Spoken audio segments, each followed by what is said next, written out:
Thank you. If we come to Laura on this side and Julie on this side. So Laura first. Today, Fab said to me that I'm judging my facade. Yep. And I said, no, I'm not attacking myself. And he said, no, you're not attacking yourself, you're judging yourself. And I don't know the difference. Well, I think you're attacking yourself. But anyway, so I'd even go further than Fab. I feel you attack yourself frequently. Yes, but if the flavour between judging, can you judge without attacking? Can you attack without judging is probably the real question. Okay. If you are attacking yourself, you're definitely judging yourself. If I'm attacking myself... And if you're judging yourself, that is an attack of self. Oh. Okay. Like if I judge you, isn't it an attack of you? Just my judgment of you, isn't it an attack of you? Yeah. Don't you feel attacked if somebody judges you? Surely you do. So just judging yourself is an attack. It is the attack. It's going to control what you now do about it. So this is why frequently you're clueless about your facade, because you're too busy trying to deny you have it, because every time you see that you have it, you judge yourself for having it, and you punish yourself for having it, and you pity yourself for having it, and you blame yourself for having it. And all of that is just like belting yourself up for having it. Does that make sense? Yeah. I just thought that because I didn't feel how badly it was that it wasn't there, but it's just different gradients of attack, but it's still, any judgment is an attack. Yeah. Right. Okay. In the first century I said, it's better for you to have a millstone tied around your neck and thrown into the sea than it is for you to judge someone.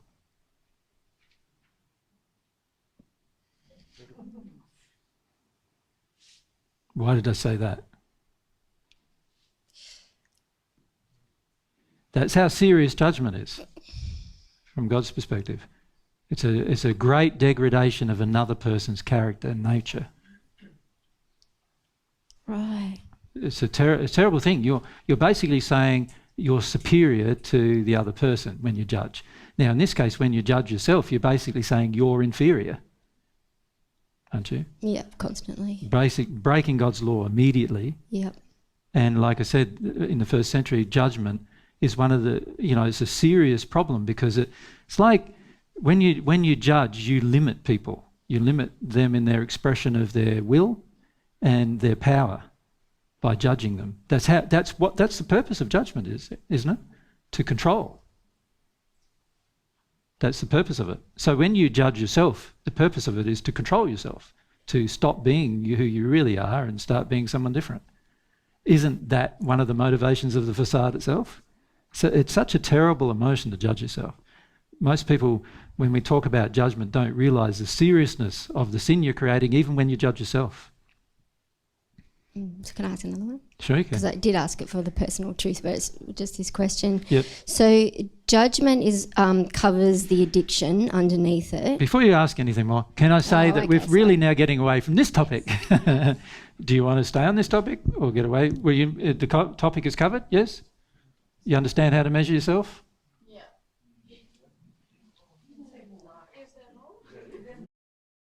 Okay, fire away. So with the denial technique, say, of justification, I know that while I'm justifying in the process, I can stop myself because I recognise I'm rambling and I have an opportunity to feel. But with judgment, which is, again, a denial technique, yes. It's a much more powerful denial technique.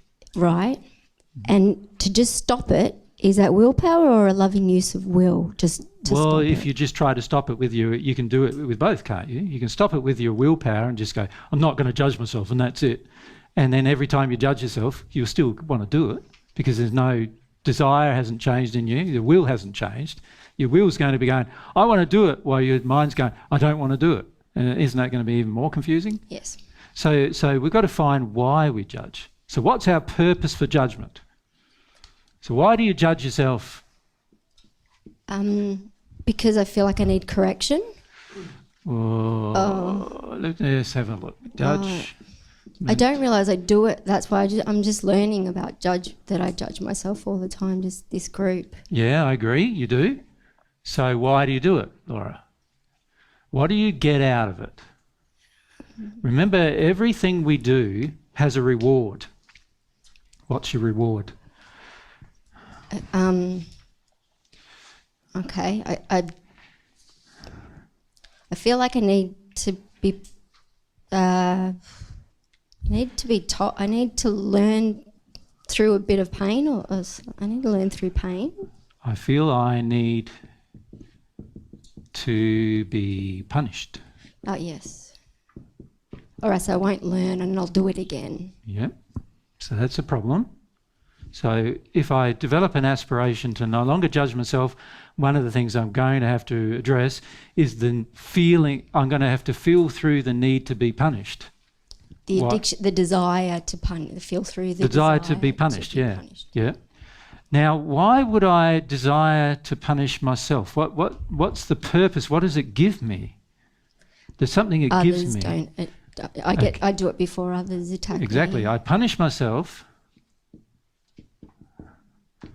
to avoid attack from others. Even though it's completely illogical, and I know that nobody around me is going to attack in this place, me. we're completely illogical, aren't we? Yeah. That's all right. You stop judging that. You just go. You don't go like, "Oh, you're a stupid, silly idiot," because you're completely illogical. You don't do that. Okay. Of course, you're a stupid, silly idiot because you're illogical. That's what the facade does. It's all just illogical. The whole thing. Crazy it is. So I punish myself to. Oh, it should be myself. Punish. I'll shorten that to me. To avoid attack of others. Right. Now, what does that tell me is another problem. I have a false belief, evil. Well, no, just before you even get there, what does that tell me? I'm avoiding the attack from others. So what does that tell me I'm afraid of? Attack. I am afraid of attack.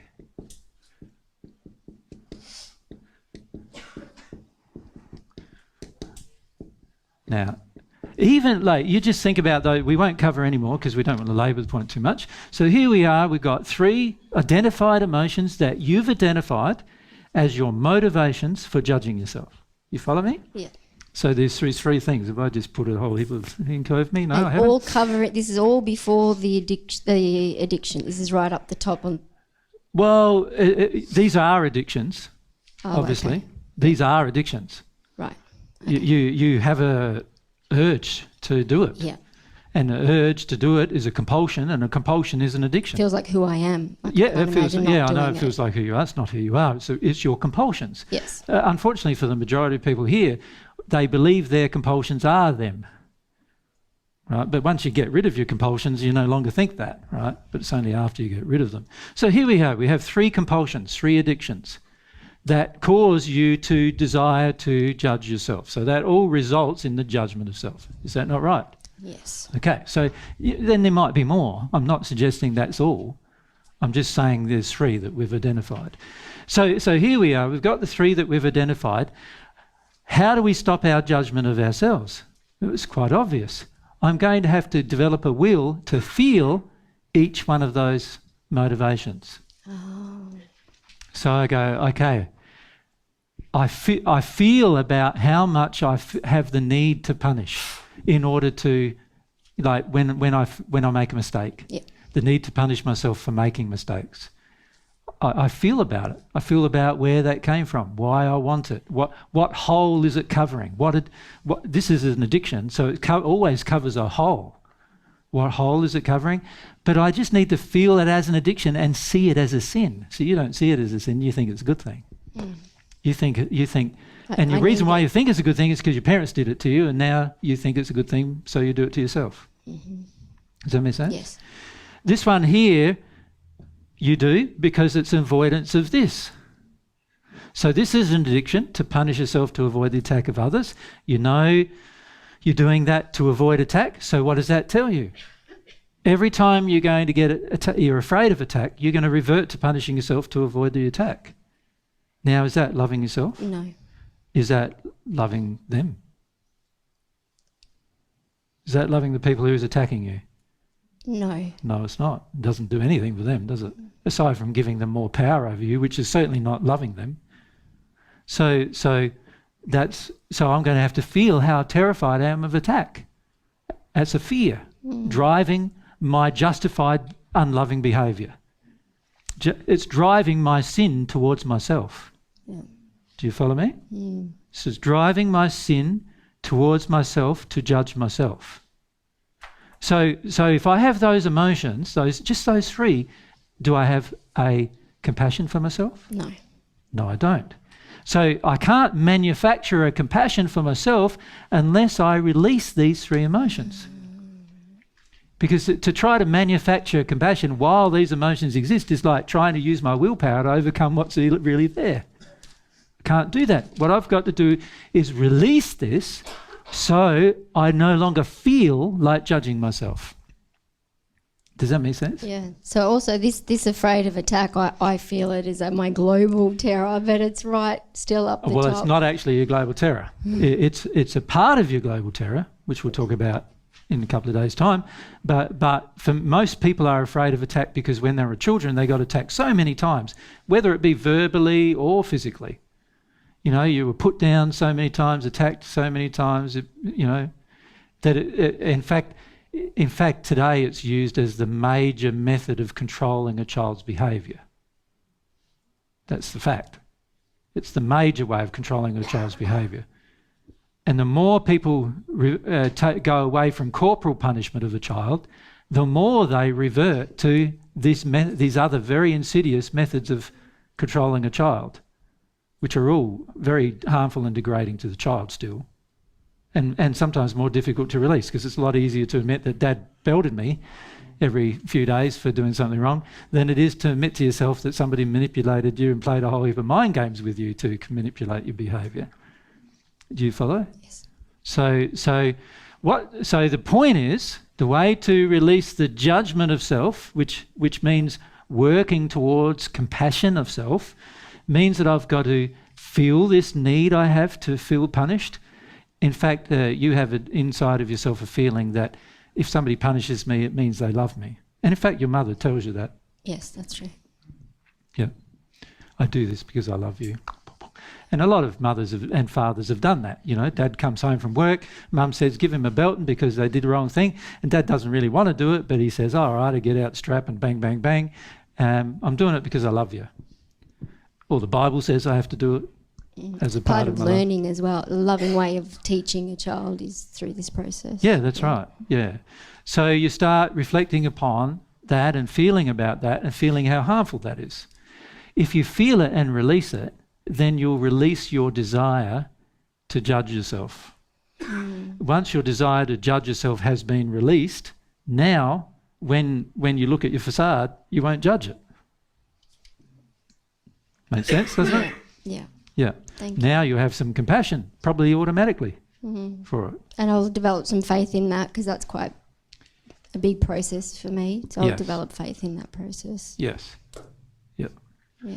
So whenever you do anything that's out of harmony with love of self or love of others, the easiest thing to do is write down the motivations you have for doing it.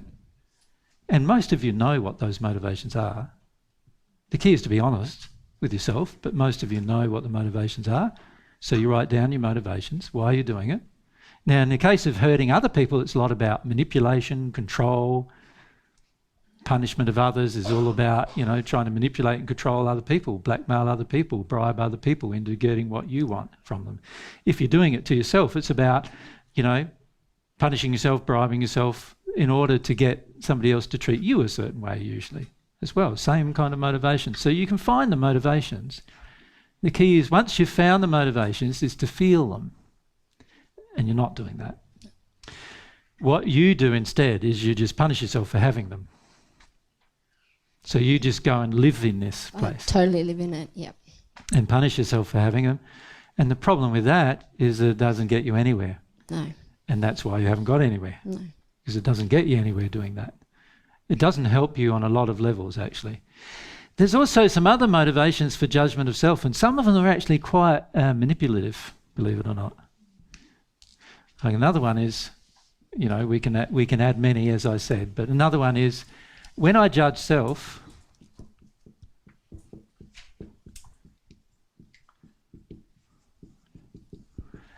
others are more kind to me.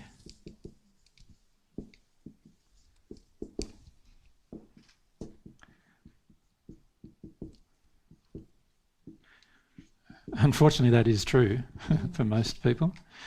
Now, what that does is it generates a motivation. Okay, how do I make you kind to me? If I attack myself, highly likely you'll feel more compassion for me than if I am loving myself. Yes. So that tells me that I'm addicted to getting love from other people, but I'm unwilling to love myself. Well, sympathy is better than attack, like as in that place, not in truth. Well, yeah, see, that's what you tell yourself in that era, but is it really sympathy? Because sympathy has to come from the heart without there being an underlying reason for it coming. And the fact is, you've made an underlying reason by judging yourself first. So it's not really sympathy. It's just not attack, I guess. It's not attack, but it's not sympathy. Yeah. You tell yourself it's sympathy, but it's not. See, these are the lies we tell ourselves. It's not sympathy. Mm. True sympathy or compassion comes from the heart without you having to attack yourself for it, without you having to put yourself down for it. True sympathy comes from the heart, of another. So if sympathy is only coming because you've put yourself down first, then I suggest to you it's not sympathy at all. They're responding. They have a position of power over you, and they're responding to the fact that you've given them power. That's all they're responding to. It's actually abusive from God's perspective. Because if I want power over you, and the only way I get power over you is for you to attack yourself, and then I feel more powerful than you, and then I give you sympathy, it tells me that I want power, control of you. That's not love. Mm. Yeah, so we've got to be careful there, because and on the receiving end of that, you are giving away power so that you don't get attacked. Mm. Yeah, now I suggest that anyone you give away power to, if they want to take it, they are very, very unloving people. And particularly if they want to take it under the conditions you're offering it in, which is a willingness to harm yourself in order for them to have some power over you. If they're willing to take that, they're in a very dark condition. So what you're going to do is attract very dark people into your life doing that. And very dark spirits. Does that make sense? Yeah. And they'll punish you and do that. They'll give you that feeling while you're giving the power feeling back. And this is what you do with the spirits around you, Laura. You're giving them power. This is the power you're giving them. You're giving them power constantly, giving away your power to them, because you're just afraid of what they'll do to you if you stop. You're better off feeling your fear of stopping and stopping. Mm. You follow? Yeah. But this is why you judge yourself. So, yeah, all emotions need to allow yourself to feel, release those emotions, and you won't judge yourself anymore. You'll be able to have compassion. So even just developing compassion for oneself, you can see, is a bit of a process. Yeah. It's not going to be something you go today go, I got compassion for myself. I feel happy now. It's not like that at all. It's like you have to work through a number of different emotions to have compassion for yourself. Yeah. Thank you so much for that. Very helpful. It seems like this process is intellectual and emotional all at the same time, but that one that you're talking about earlier it's more of an emotional process, isn't it? Yeah, your intellect can assist here, but you don't need to use it as much. And in fact, what you remember what you're working towards is your real self, which doesn't need to use intellect at all, but is very clever. Yeah. So many of you have asked me like how I can talk for hours on a subject with all these different things that come out without me having to have notes about it or whatever. And the way is because once you're connected to your real self, you know the truth of everything as a feeling, and it triggers all your thoughts. It's not the other way around. It's like at the moment for you guys, if you're up here, most of you would have to think about what you're doing. Right? I don't have to think about what I'm doing, so it makes it easier. It's actually easier to live like that. You don't have to think about anything. But you actually become more clever because every thought you have is in harmony with love, therefore it's more logical. Up here, every thought you have is out of harmony with love and very illogical, right? And so, you'll be doing things like Laura's doing with judgment. You go, if I judge myself, I'll avoid the attack of others. But there are people who don't love you anyway. So why are you trying to avoid the attack of people who don't love you? Doesn't make much sense to me. Like doing a whole heap of things to pull yourself down in order for people who don't love you now to not love you more. If you think about it from a logical perspective, crazy, right? But up here, you're not logical. You're just driven by fears and addictions. You're driven by the holes. You're not logical in that place. True logic can only come when you've actually gone through a lot of your pain. You'll become very logical people, able to analyse things accurately, consistently. Yeah. It seems like a more real place down there, be more real. Well, obviously what you're doing is you're taking away more and more of the castle you've constructed, and as you do that, certainly you become more real, but also you become more open to the way God designed your soul to operate. And the way God designed your soul to operate is by having a feeling first and then thoughts. So thoughts are just a subsequent result of your feelings, right? Up here, you think you're all about managing feelings, so you've got to think about how to do it, right? You've got to think, no, I'm not going to do that. Yes, I'm going to do that. What am I going to do here? You've got to think about all that because, firstly, most of your actions are unloving anyway, so if you want to not sin, you've got to think about everything you do then, because most of your desires are unloving. Once you get rid of unloving desires, then there's no desire to think illogical anymore either. Yeah, so logic is a subsequent result. I had a talk... we may have even had it on the net, where some spirits came to us a few years ago it was, and myself and Mary were just sitting out front in a chair and together, and I think we had a recorder with us, and then all of a sudden some spirits popped up, and they were spirits in the fifth sphere who came to ask me about logic, because they noticed that I'm a very logical person, but I don't seem to think very much, and they couldn't work it out. So that's why they came, and we had a discussion about that. Yeah, and I'm not sure if that's it's on the net? Yeah, okay, so it's on there. Good to listen to that because it demonstrates how they were coping and dealing with logic when the reality is in the soul. Logic is an automatic quality that you possess. Yeah. Up here you're totally illogical. It's like way out there. Way out crazy out there. It is in that place, yeah. But getting back to this discussion, you see the importance of it in a way, can't you? Because what we're looking at here is, okay, I need to have compassion for myself. I don't have it yet. What do I need to do to get it? And you can see that what I need to do to get it is to look at all the reasons why I don't have compassion for myself and start analysing my addictions associated with each one of them. What do I get out of it? What does it bring me? In Laura's case, she believed it brought her, like, she felt satisfied because she was being punished, right? So there's an issue. And also she felt it avoided the attack of others by doing it. So there's a chance, work through those things emotionally, and now you won't automatically judge yourself. But if you don't work through those things emotionally, you will continue to judge yourself. Yeah. Yep. Okay, so Suzanne?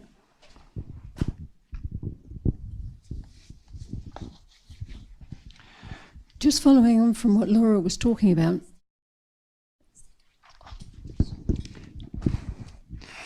Sorry. So just following on from what Laura was talking about? Yeah, and I was feeling through like what is the quality of compassion, and then you'd been talking about pity, and I could see how I could easily fall into pity instead of compassion, and I wondered how you feel the difference. Pity is another one of these things that is very negative towards oneself or others. Pity, what pity does is it gets you away from addressing the real reason why you do something. That's its motivation. So for example, you can, if you pity yourself, you don't have to address why you did it. you can just pity yourself and live in the pity, and hopefully people around you will forgive you. Right. Yeah. And then once you're forgiven, you then no longer engage self-pity, but you still haven't addressed the problem. Yeah. So it actually gets you out of having to address the actual problem. So the motivation of pity is similar to judgment in a way, isn't it? Yes. It's to avoid addressing the actual issue. Yeah. Yeah. Judgment's a bit more insidious because it's got a lot of different problems associated with it. But pity is like, I've seen many engage it, but it's pointless emotion because it never addresses the problem. And also it's an addiction aimed at other people to get a feeling back from them that they've let you off the hook. Yeah. So it's a manipulation of others. Self-pity is a manipulation of others. Yeah, I felt I was doing that in prayer too. Yeah, so you're trying to manipulate God using the same way you've manipulated others. And has it worked? No, I just felt icky and I just stopped. Yeah. The key is to look at the motive. Every time, look at the motive. What are you expecting to get from it? So what do you expect to get when you're self-pitying? You expect to get other people to let you off the hook. Yeah. When you're self-pitying with God, what are you expecting? Some kind of sympathy, get off the You hook. want him to let you off the hook. Yeah. And is he going to? No. No. His laws are immutable, unchangeable. He's not going to let you off the hook for breaking them. The only way you're going to get any response from God is by entering repentance, and that's not pity. No. Self-pity. Okay, Yep. thank you. Okay, well, we need to stop there, I feel. We need to have our lunch break. Thank you for your questions there, guys, our general questions. Thank you. So we're going to have a half-hour break now, so 2 o'clock, if we come back at 2 o'clock.